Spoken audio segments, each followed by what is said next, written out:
오늘의 본문을 통해서 생각한 대로 사는가, 또 사는 대로 생각하는가의 제목으로 말씀 전하도록 하겠습니다. 여러분, 프랑스 작가 폴 브루제 이 얘기를 했어요. 사람은 생각하는 대로 살지 않으면 사는 대로 생각을 하게 된다. 여러분들은 어떤 삶을 사는 것 같습니까? 생각하는 대로 살고 있습니까? 아니면 사는 대로 생각하고 있습니까? 오늘 본문 속에 사울 왕은 어떤 인생인 것 같습니까? 그 사울 왕의 인생을 조명을 해보면 사무엘상 31장 1절 말씀 같이 읽겠습니다. 블레셋 사람들이 이스라엘을 침해 이스라엘 사람들이 블레셋 사람들 앞에서 도망하여 길보아 산에서 엎드려져 죽으니라. 아멘. 양국의 전력차가 상당했던 것으로 보여집니다. 블레셋의 군대, 이스라엘의 군대, 사울 왕이 블레셋의 군대를 보고 심히 크게 떨었지요. 그래서 하나님 앞에 기도에 응답하지 않고 신접한 그 여인을 찾아가서 죽었던 사무엘을 불러올려 초혼을 해서 그 전쟁에 관해서 묻고 싶었어요. 그만큼 두려웠던 사울 왕이었습니다. 그래서 블레셋의 군사력이 월등했다. 그래서 이제 전쟁을 막상 시작하니까 그것이 확연하게 드러나게 된 거죠. 전쟁을 어디서 치르게 됐느냐? 이스라엘에 가면 가장 어떻게 넓은 평지가 이스라엘 평지가 있습니다. 요한계시록에 나오는 무기또 전쟁, 그것이 이스라엘 평지를 배경으로 하고 있기도 한데, 이 이스라엘 평지에서 전쟁을 치르게 되었고 전세가 완전히 블레셋으로 기울어 버렸어요. 그래서 이스라엘 사람들이, 병사들이 다 도망가게 되고, 그러면 사울 왕과 그의 아들들이 어디로 도망갔느냐? 길보아 산으로 도망치게 되었습니다. 길보아 산에서 도망치게 되고 그곳에서 이제 죽게 되는 것인데, 그런데 길보아 산이 어떤 산이냐 할 때 성경의 저자는 길보아 산 앞에 정관사를 붙어요. 그 길보아 산이라 얘기를 합니다. 이 의미는 길보아 산이 특별한 의미를 담고 있다는 거죠. 어떤 의미를 담고 있느냐?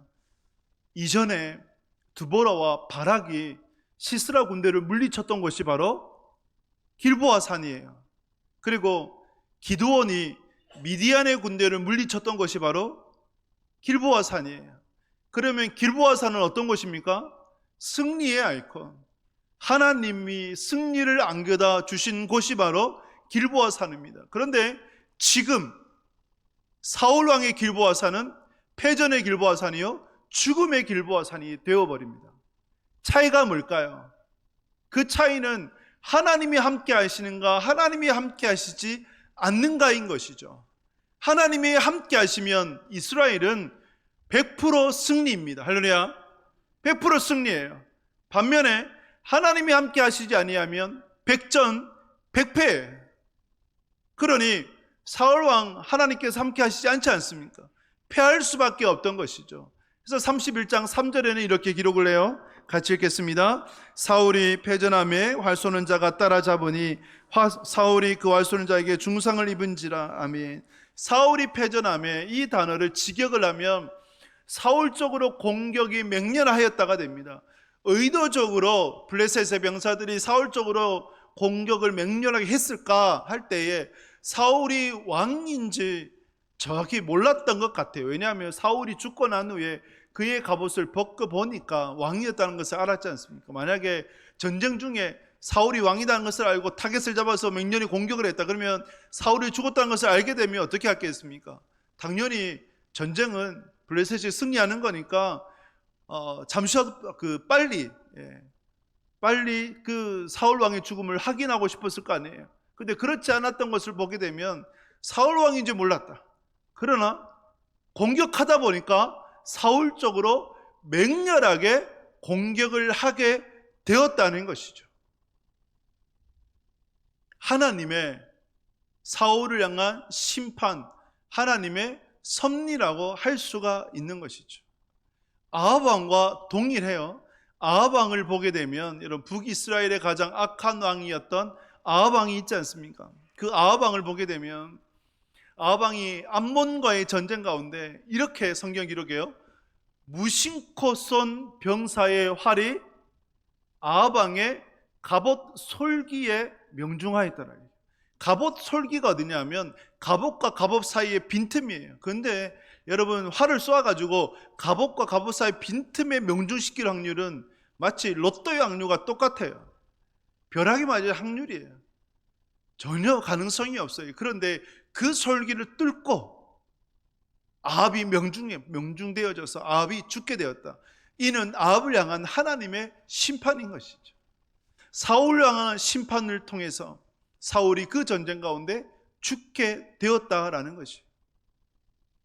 자기의 죽음 앞에 할례 받은 자에게 죽임을 당하기 싫어서 무기든 자에게 자기를 죽여달라고 하니까 무기든 자가 겁이 나서 거부하고, 그래서 자기가 칼을 세우고 스스로 그 위에 엎드려져 자결하게 됩니다. 자살이죠. 그렇게 죽어요.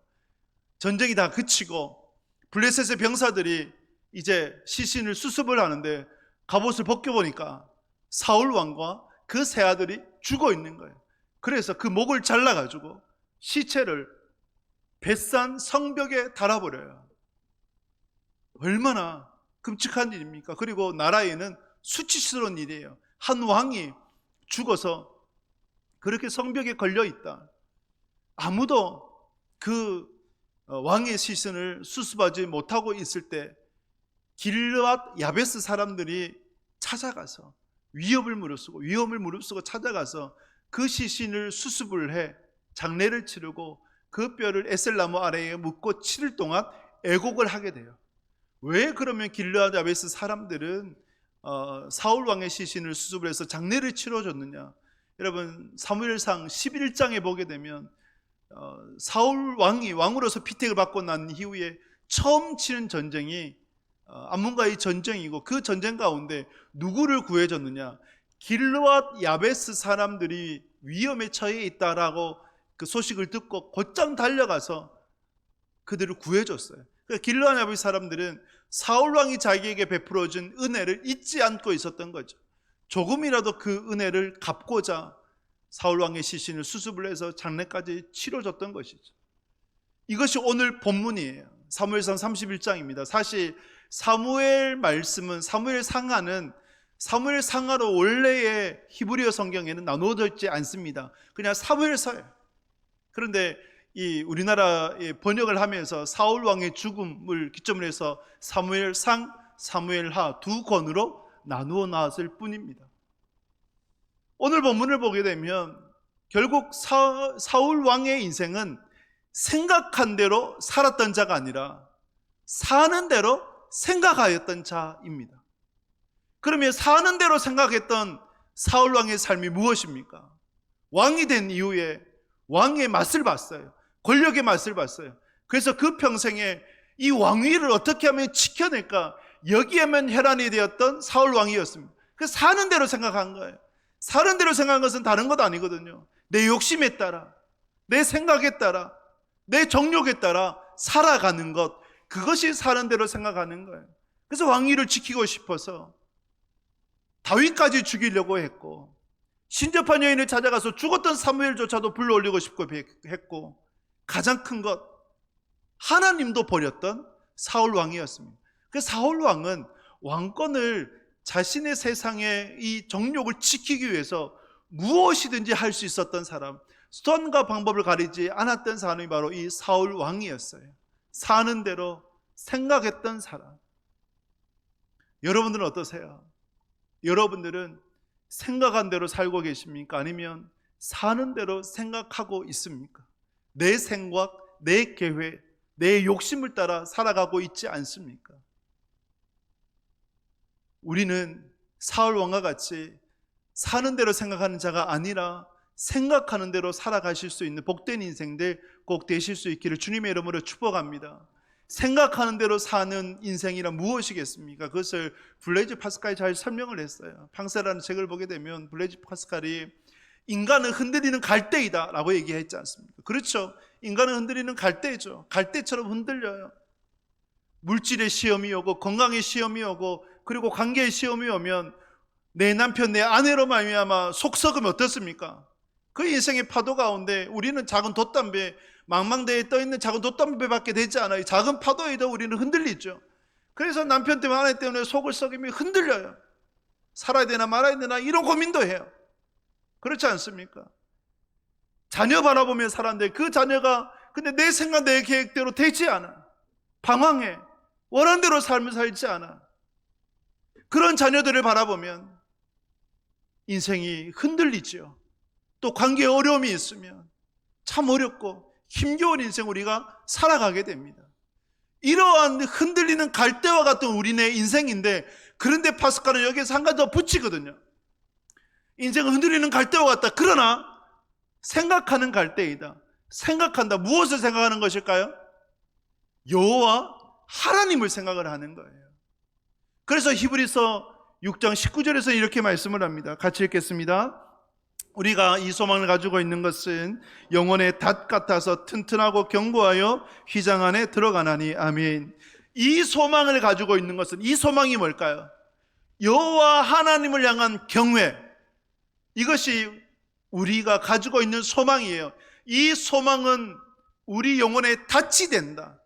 아무리 인생의 돛담배가 되어져서 관계의 문제, 물질의 문제, 사업의 문제, 여러 가지 인생의 문제로 인하여서 흔들리지만 그러나 영혼의 닻이 되어져서 결코 흔들리지 않는다. 예수님께서 흔들리는 배에서 어떻게 하셨습니까? 제자들은 갈릴리 바다를 건널 때 폭풍과 몰아치자 빠져서 죽을까 싶어가지고 두려워가지고 벌벌 떨었어요. 이때 예수님 어떻게 하셨어요? 그냥 배에서 주무셨어요. 흔들리는 배에서 주무셨어요. 요즘은 이런 예수님이 너무 부러울 때가 있어요. 젊었을 때는 제가 머리만 대면 잠을 잤는데 요즘은 잠이 잘 안 와요. 이렇게 얘기하면 저한테 속으로 욕하시겠죠. 아직도 젊은데 이런 얘기 하시겠지만, 근데 예전에는 정말 청년 때는 머리만 대면 그냥 잠을 잤는데, 골아 떨어졌는데, 요즘은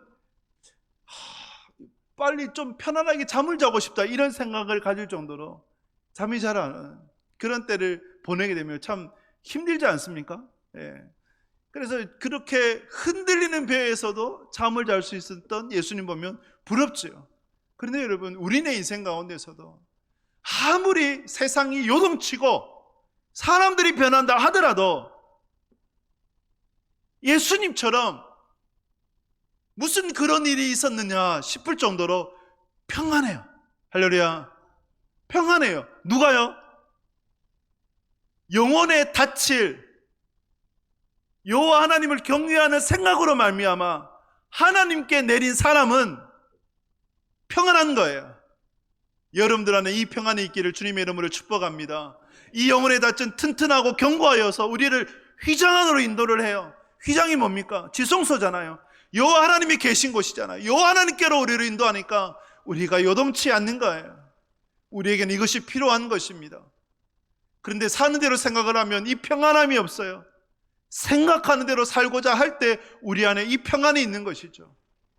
하나님을 경외함으로 말미암아, 하나님을 생각함으로 말미암아, 하나님과 동행하기 힘쓰기를 말미암아 여러분 인생 가운데 평안함으로 나아가는 복된 하나님의 사람들 되실 수 있기를 주님의 이름으로 축복합니다. 우리가 사울의 인생을 좀 더 조명했으면 좋겠어요. 사울이 사는 대로 생각하는 자였어요. 그 인생의 결론이 뭔가? 그 인생의 결론을 보게 되면 결국 우리네 인생의 결론과 똑같은 거예요. 사울 왕이 사는 대로 생각했을 때에 보여줬던 인생의 결론 세 가지를 말씀을 드리면, 사무엘상 31장 2절 말씀 같이 읽겠습니다. 블레셋 사람들이 사울과 그의 아들들을 추격하여 사울의 아들 요나단과 아비나답과 말기수아를 죽이니라. 아멘. 여러분, 사는 대로 생각하였던 사울 왕의 인생, 그 인생을 통해서 깨닫게 됩니다. 먼저 깨닫게 되는 것은 결국은 사울 왕이 지키고 싶었던 모든 것을 잃어버리게 되었다. 맞죠? 지키고 싶었던 모든 것들을 사울 왕이 잃어버렸어요. 사울 왕이 무엇을 가장 지키고 싶어 했습니까? 왕위죠. 왕권을 제일 가장 지키고 싶어 했어요. 그래서 신접한 여인을 찾아가고 자신의 정적이라고 생각했던 다윗만 없으면 내 왕위를 위협할 사람이 없다라고 여겨서 다윗을 죽이려고 10년을 쫓아다녔어요. 심지어는 하나님의 말씀도 버렸어요. 자신의 왕위를 지키고자, 어리석죠. 왕위를 하나님이 계셔야 지켜지는 것인데 그 왕위를 지키고 싶어서 오히려 하나님을 버리게 되는 어리석은 인생을 살았던 사울 왕이었어요. 근데 이 왕위를 지켰습니까? 결국 블레셋의 전쟁 가운데 죽게 되어서 왕위를 빼앗기게 되었죠. 타의적으로 빼앗기게 되었어요. 또 한 가지 보게 되면 사울 왕이 지키고 싶었던 것이 뭘까요? 아들들이겠죠. 아들들. 그래서 사울 왕이 자신의 왕위를 자기가 죽고 난 다음에 요나단에게 물려주고자 했어요. 그런데 블레셋과 전쟁 가운데 사울 왕이 죽고 세 아들 요나단과 아비나답과 말기수아가 그만 죽고 말았습니다. 우리는 이 성경을 보면서 왜 요나단이 여기 있는가 의아해요. 그렇죠? 요나단은 의로운 사람이었잖아요. 하나님을 경외하는 사람이었잖아요. 왜 요나단이 이 죽음 앞에 있는가? 요나단이 생존해서 다윗을 도와 이스라엘을 세워준다면 오히려 더 복된 거 아닌가? 그런데 사울 왕의 그 죽음은 하나님의 심판이지만, 그러나 요나단의 죽음은 하나님의 심판이라기보다 하나님께서 여기까지 허락하신 거죠. 어떻게 보면 요나단은 자기의 사명을 다 하다가 하나님께 부름을 받았다라고 할 수 있는 것이죠. 사울이 그토록 소중히 여겼던 세 아들조차도 다 죽게 되었습니다. 그리고 사울 왕은 자신의 생명도 잃어버리게 되죠. 죽게 돼요. 여러분, 아무리 부귀영화, 아무리 보물을 창고에 쌓아둔다고 한들 죽으면 그것이 무슨 소용이 있어요?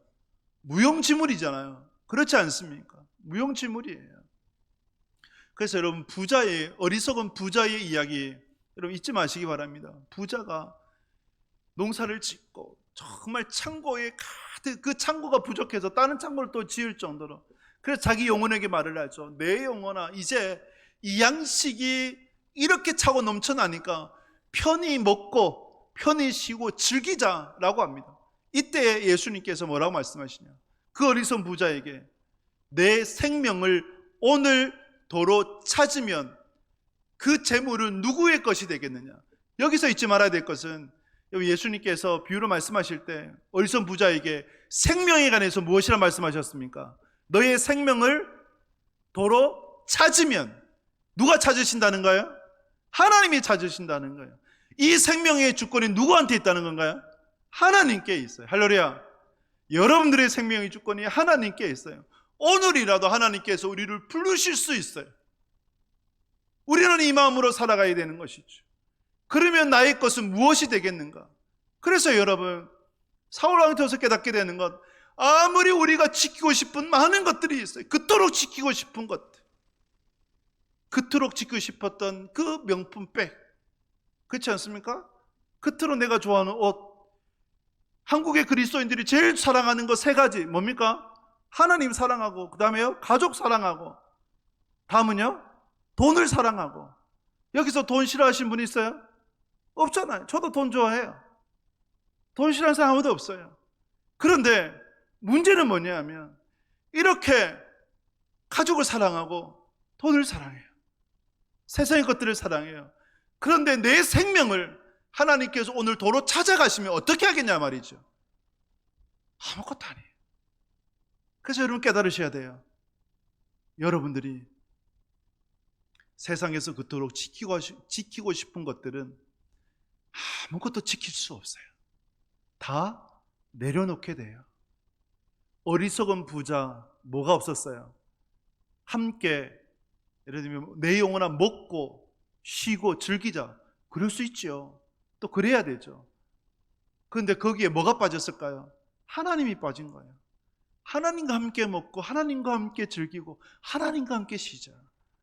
오늘부터 해서 우리 본격적인 휴가철 아닙니까? 휴가가 필요하죠. 쉼이 필요해요. 재충전도 필요하고 일상을 벗어나는 것도 필요합니다. 하지만 그 휴가에 누가 함께 가셔야 될까요? 누가요? 하나님. 그래서 여러분들의 휴가지에 하나님과 함께 가시길 축복합니다. 하나님 거기 계시고, 이번 휴가 때는 제가 좀 놀게요, 그러시면 안 돼요. 그럼 큰일 나. 나중에 감당이 안 돼요. 그러니 여러분들이 하나님과 함께 기뻐하시고 하나님과 함께 쉬시고 하나님과 함께 평안 누리실 수 있기를 주님의 이름으로 축복합니다. 사울 왕을 통해서 깨달으세요.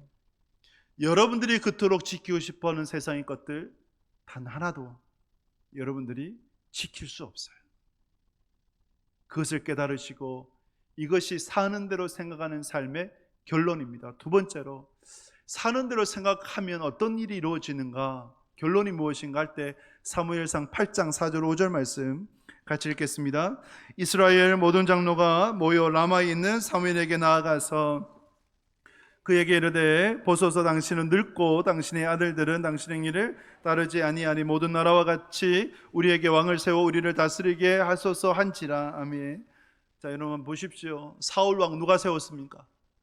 하나님이 세우셨어요? 물론 하나님이 택하셨죠. 그러나 하나님의 때는 아니에요. 원래 하나님이 세우려고 했던 사람은 아니었죠.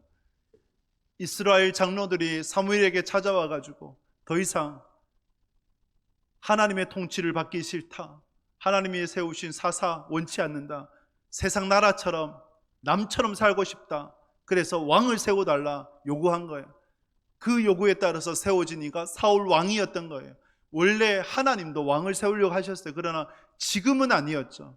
다윗을 통해서 하나님께서 하나님이 통치하신, 하나님 주인 되시는 나라를 세우기를 원하셨던 거예요.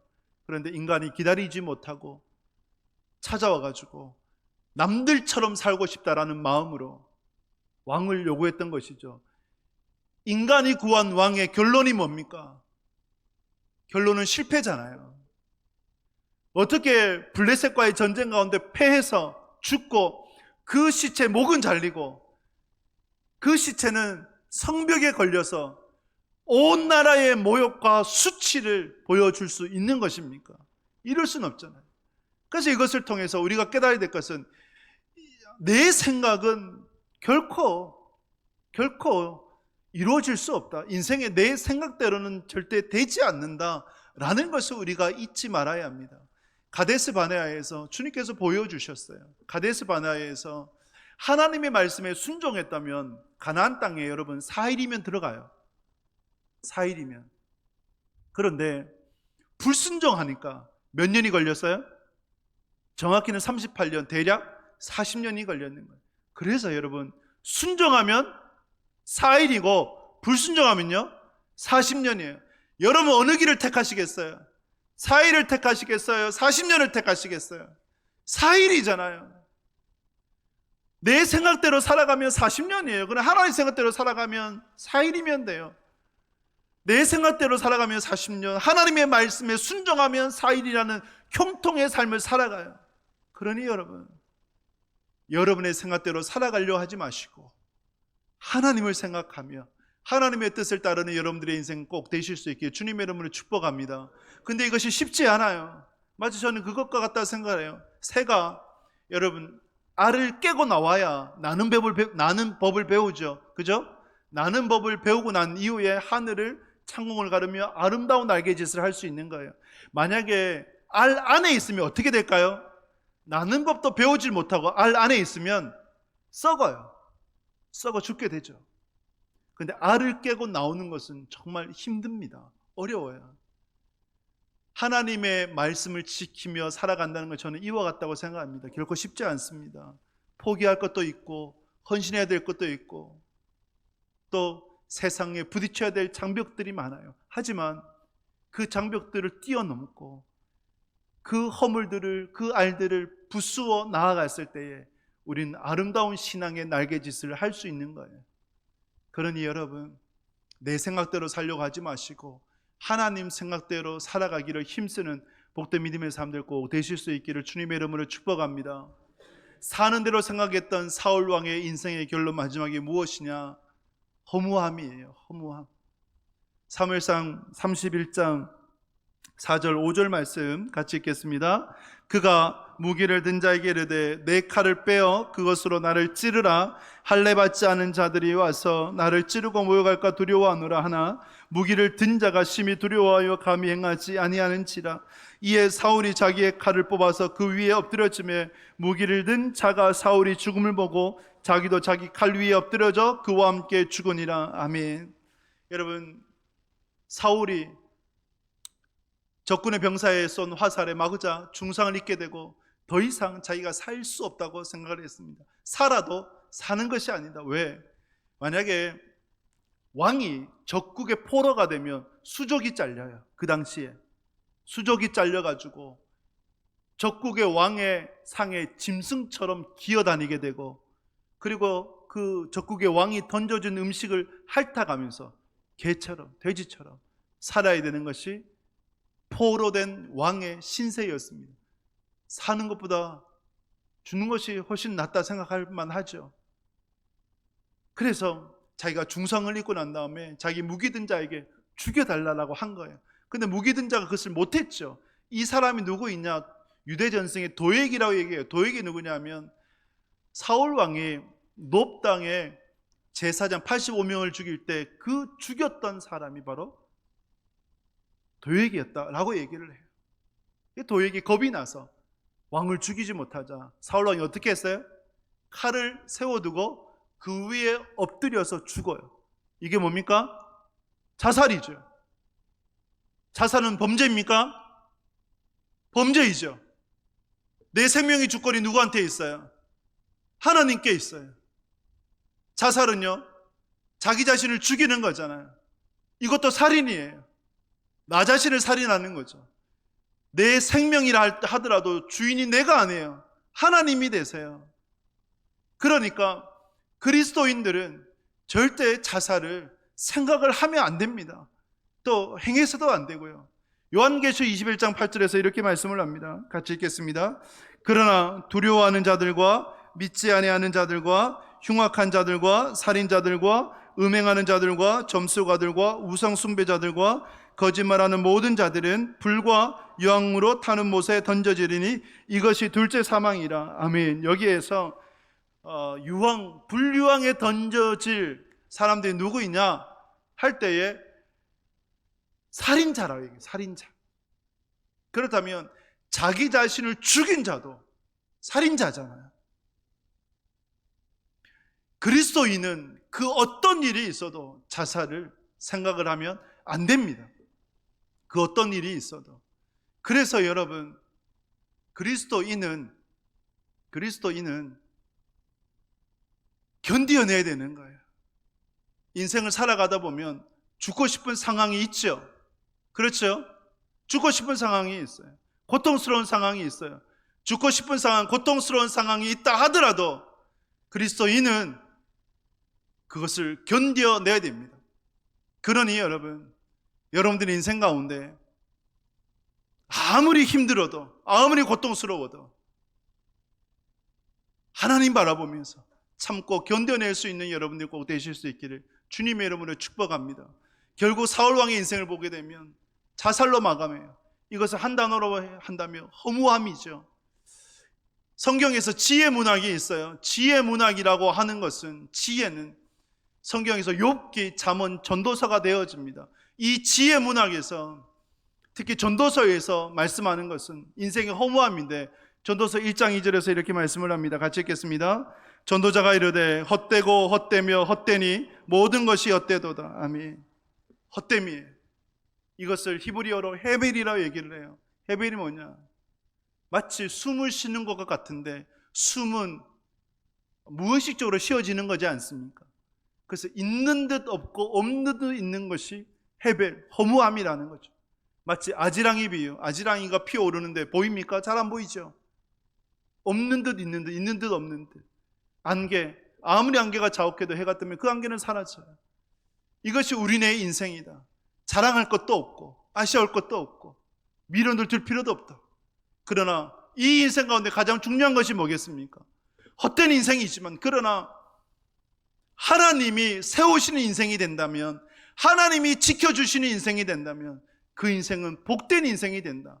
솔로몬이 그것을 이야기하고 싶은 거예요. 그래서 우리에게 주님께서 말씀합니다. 잠언 3장 6절을 보게 되면 같이 읽겠습니다. 너는 범사의 그를 인정하라. 그리하면 내 길을 지도하시니라. 아멘. 주님께서 우리에게 말씀하십니다. 너는 범사의 그를 인정하라. 할렐루야. 범사에 하나님을 인정하시기 바랍니다. 범사는 삶의 모든 영역이에요. 내 물질, 내 건강, 내 시간, 내 생명까지도 하나님이 주인이십니다. 내 과거, 현재, 미래 이 모든 것이 하나님이 주인이십니다. 고백되어지는 것이, 그것이 범사이고 범사에 하나님을 인정하는 거예요. 하나님을 인정하는 것이 뭐냐? 저는 낙타를 생각을 해봤어요. 여러분, 낙타가 아침이 되면 뭘 하는 줄 아십니까? 주인 앞에 엎드려요. 주인이 짊어지어준 짐을 낙타가 싣고 하루 종일 걸어요. 그것이 낙타의 사명이죠. 그리고 밤이 되면 주인 앞에 엎드려요. 그러면 주인이 그 짐을 내려주고 낙타의 등을 쳐서 수고했다라고 하죠. 이것이 낙타의 삶이에요. 우리가 이와 같아야 되지 않겠습니까? 아침에 하나님 앞에 엎드리고, 그리고 하나님께서 짊어주신 인생의 사명, 내 십자가를 짊어지고 묵묵히 걸어가고, 하나님께서 안식하라 하신 그날에 그 짐을 내려놓으며 하나님으로부터 잘했다 충성된 종아라고 칭찬받는 삶, 그 삶을 살아가는 것이 우리네 아니겠습니까? 이 삶이 하나님을 인정하는 삶이 되어지는 것입니다. 예수님의 동생 야고보가, 그 별명이 낙타 무릎입니다. 야고보가 죽고 난 이후에 그의 시신을 보니까, 무릎을 보니까 낙타 무릎처럼 딱딱하게 굳어져 있다. 왜 그럴까요? 평생 하나님 앞에 엎드려 기도했던 자, 젊었을 때는 하나님을 거부했어요. 예수님을 그리스도라고 인정하지 않았죠. 그러나 십자가에 못 박혀 죽으시고 부활하신 예수 그리스도, 또 오순절날 임했던 성령 강림을 통해서 예수님이 내 형이지만 정말 그리스도이시구나 라는 것을 깨닫게 되고 평생 주님 위해서 헌신하였던 야고보였죠. 바로 이것이 하나님을 인정하는 삶입니다. 범사에 하나님 인정하며 살아가실 수 있기를 주님의 이름으로 축복합니다. 그 하나님의 지도를 받는 여러분들 꼭 되실 수 있기를 축복합니다. 여러분, 오늘 말씀을 통해서 생각을 해보십시오. 나는 생각하며 사는 사람인가? 사는 대로 생각하는 사람인가? 사는 대로 생각하게 되면 결국은 인생의 결론이 사울왕처럼 될 수밖에 없다. 내 소중한 것, 지키고 싶은 것 아무것도 지키지 못한다. 허무할 수밖에 없다. 헛될 수밖에 없다. 이것을 여러분 깨달으시기 바랍니다. 그럼 어떻게 살아야 됩니까? 생각함으로 살아야죠. 그 생각은 여호와 하나님을 경외하며 범사의 하나님을 인정한다는 것입니다. 범사의 하나님을 인정하고 하나님과 함께 걸어감으로 말미암아 하나님께서 주시는, 세상에 줄 수 없는 진정한 평강을 누리는 복된 믿음의 성도들 다 되실 수 있기를 주님의 이름으로 축복합니다.